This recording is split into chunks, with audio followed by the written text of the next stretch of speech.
The crafted defenses will rotate on the 1st of April. So let's run you through the new ones and how they might impact your strategies. So the Hero Bell, Light Beam, and Bomb Hive will be removed when this new season starts. Being temporary content, you did earn Sparky Stones as you were leveling up those crafted defenses so that you could spend those in the Sparky shop. But those defenses will now go away, and the new cycle of defenses will be from the Builder base. Now, this season, it's not an April Fool's joke. It does start on April the 1st, and they have made some changes to the crafted defensive seasons since it was first introduced last summer. But the latest information we have and what happened with that previous season was that it was a 4-month cycle. So since we haven't been told otherwise, this crafted defense season would last throughout April, May, June, and July, and then we could expect these defenses to rotate moving into August. Crafted defenses being for the highest Town Hall. As a Town Hall 18, when this season starts, you will just have the crafting station, so everything is reset. And when you go into that, that is when you can then see the defenses. You can activate one of them at the minimum level, and then begin to upgrade them as well. So first of all, we have the roster, which I will set here at level 3, because remember, you have 3 different modules in order to upgrade. All of them being level 1 at the start is why the defenses begin at level 3. When it comes to the upgrade order of these, they'll adjust slightly based on what the defense is, but I would always upgrade the hit point to the point where it cannot be one-shotted by a giant arrow, which is normally just a couple of levels. You do have to keep an eye on the hit points themselves, though, because this can vary from defense to defense. When you're first beginning upgrades, they are pretty cheap and are also a couple of hours. This does scale up over with the levels, but being crafted defenses, they are some of those upgrades that are cheaper and quicker, being temporary content, and that's kind of part of the gap that they fill within the upgrade plan. For the roster, though, you probably want a bit of an even split between the damage per hit and the burst fire shots as to what it is you're upgrading, because at maximum level, this defense has 6,000 hit points, which is fairly substantial. It is greater than that of the Monolith, rivals that of the Revenge Tower, so it is one of the higher hit point defenses. If you're familiar with the Builder base, you'll know how this works, but it has a 10-tile range. It can target both ground and air troops, dealing the 95 damage per hit, which equates to 261 damage per second, but this does deal splash damage onto a swarm of troops. When it comes to this crafted defense season, this is your all-rounder defense, and I'm going to talk about impact on strategy later on once we've gone over all 3 of these. Next up, though, is your air-specific defense in that of the air bombs. The advice in terms of upgrades is exactly the same. Get the hit points up to where it can't be one-shotted from a giant arrow. The damage per hit, I would say, is a little bit higher on the priority list for this one, but essentially, as that upgrade is more expensive, you could chip away a few levels on the attack cooldown, which is essentially going to improve your DPS. Because if we take a look at the numbers specifically, once you get to maximum level, the damage per second is only 475. So it is less than that of an air defense. Bear in mind, the air bombs can also deal splash damage, which your air defense is only single target, but the damage per hit is actually double the damage per second because you have that 2-second attack cooldown. So the air bombs will be less effective against the higher HP troops flying through the base, super dragons, or even electro dragons if they're well spaced out. But when you're looking at a pack of dragon riders or balloons are going to be way more vulnerable, that's where the splash of the air bombs will have a much bigger impact. Moving to your ground specific defense, that tends to be what happens in these crafted defense seasons. You have a variety of options. So in its simplest form for this one, a ground defense, an air defense, and an all-rounder being ground and air.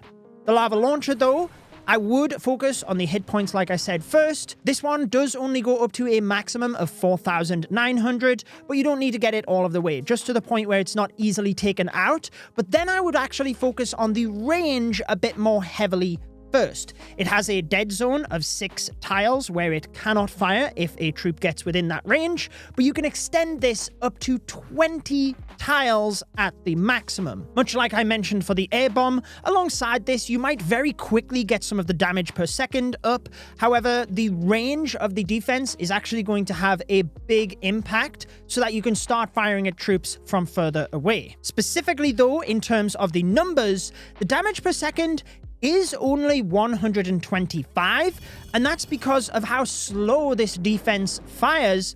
When it actually strikes and hits one of your troops, it actually deals 875 damage, but the main damage dealer of this defense is the burn damage, the lava it leaves on the ground, which is 2,000 damage if your troop's in there that entire time. So particularly if you can have the lava launcher fire where you are going to be taking down some high HP buildings, or perhaps we will see base builders place this just behind the town hall so that if you are trying to take down the Guardian, which has a lot of hit points, then the town hall, maybe you're doing a warden charge or some sort of hero dive, then the lava launcher can actually be firing into that location, and in combination with the Guardian, maybe that'll be enough to trip people up. But I think specifically for the lava launcher, we will want to be taking advantage of the range, and also where you can try and predict that your troops will be slower during a particular area of the attack so that you can utilize that burn damage. Now, I am going to talk about strategic use of these defenses,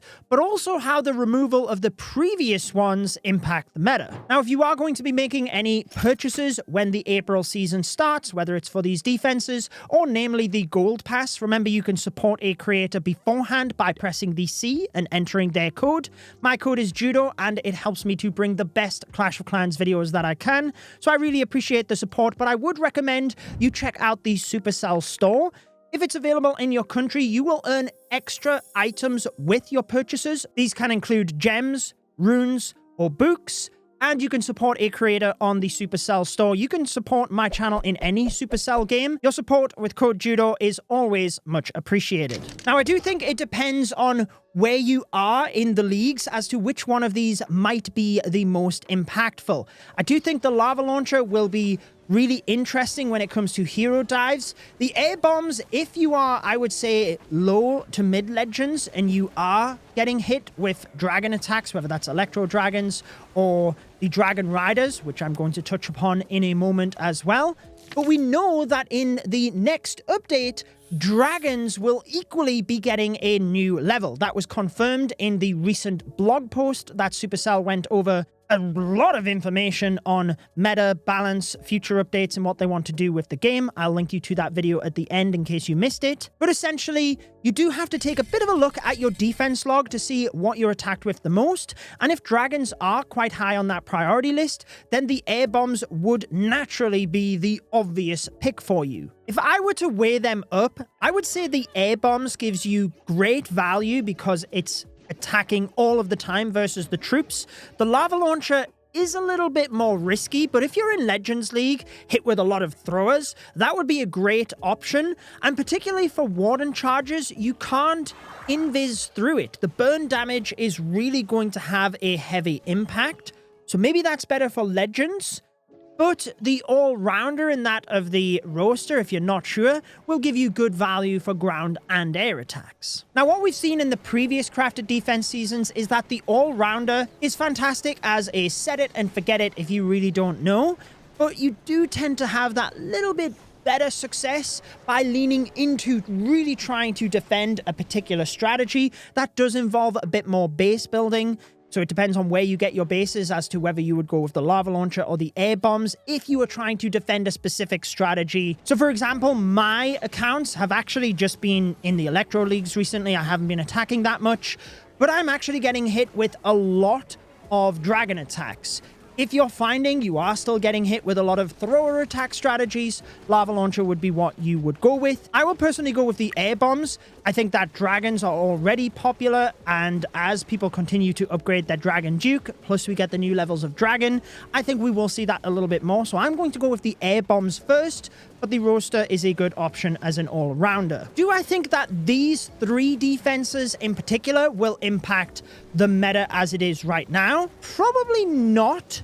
I think the more important thing is the absence of the previous crafted defenses, because I haven't tested this thoroughly, but I don't think a lava launcher is going to stop you doing any types of warden charges. Maybe if you have throwers just walking through the base and they're all stuck in one area, you can get a good amount of damage onto them, but they already have so many hit points. You've got the healers there anyway. I can't see this being the difference maker.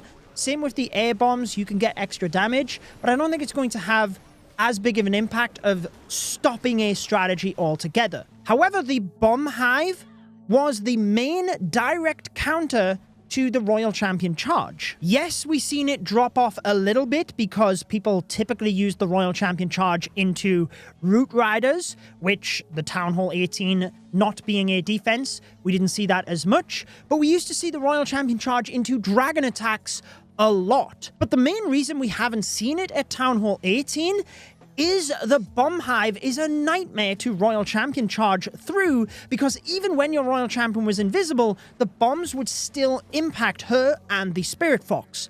Now that that defense is not there, none of these defenses can impact your Royal Champion if she is invisible.